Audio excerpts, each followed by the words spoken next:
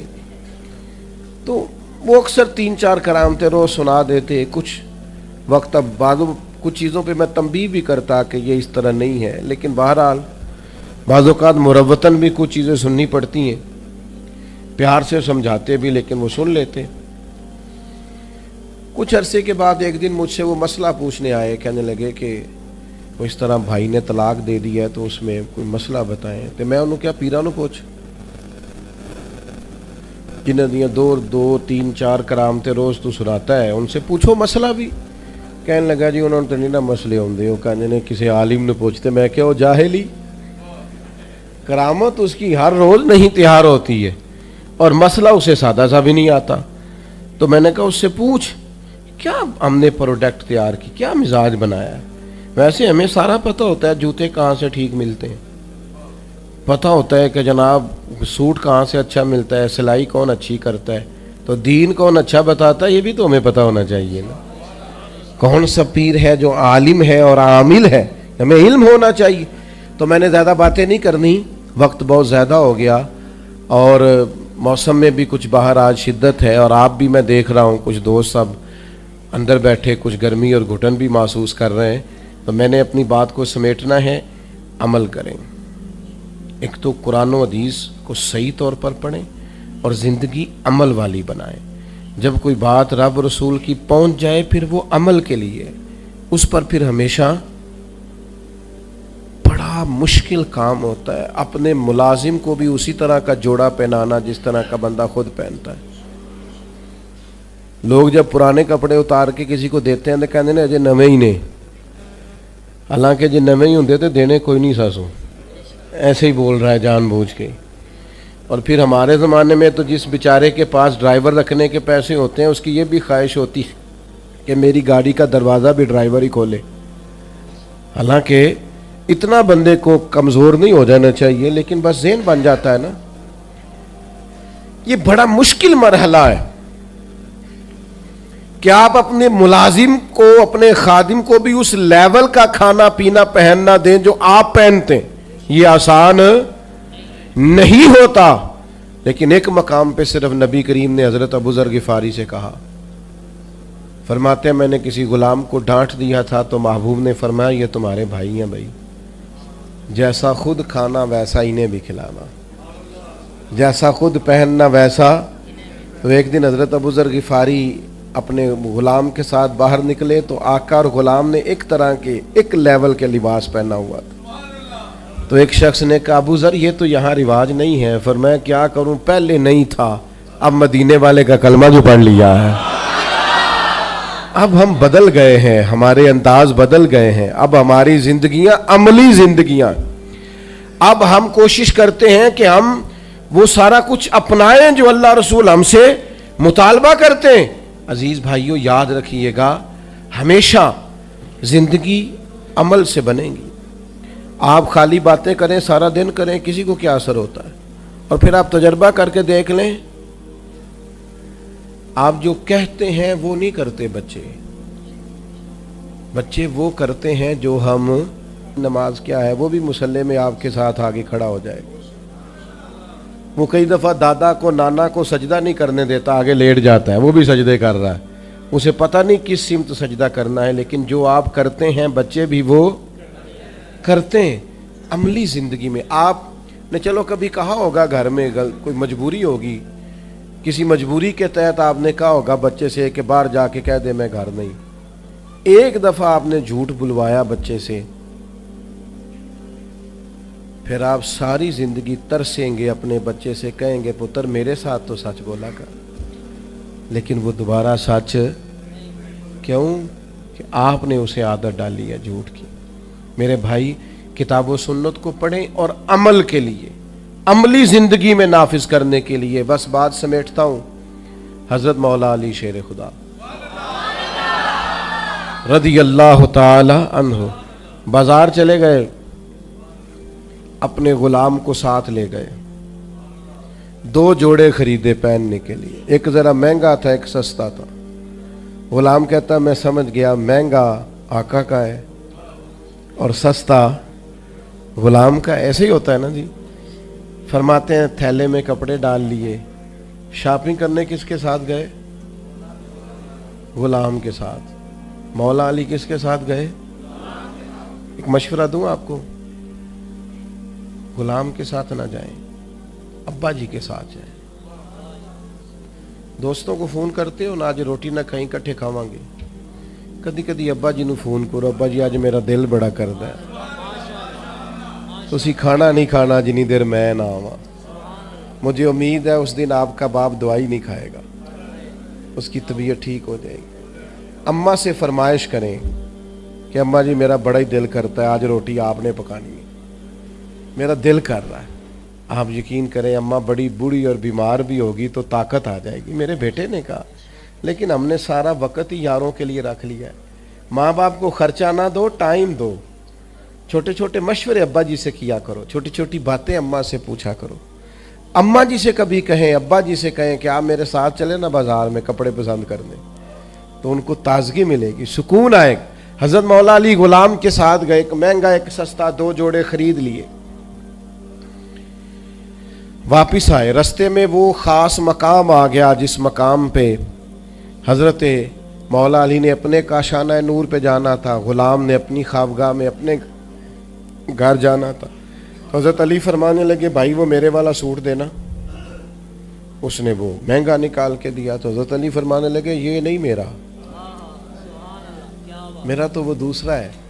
غلام کہنے لگا حضور آپ مہنگا پہنے نا، آپ آقا ہے میں غلام ہوں، آپ پہنے نا مہنگا۔ تو حضرت علی عالم ہے نا، فرمانے لگے اگر کسی دلیل سے ہی تقسیم کرنا ہے نا تو دلیل میں دے دیتا ہوں۔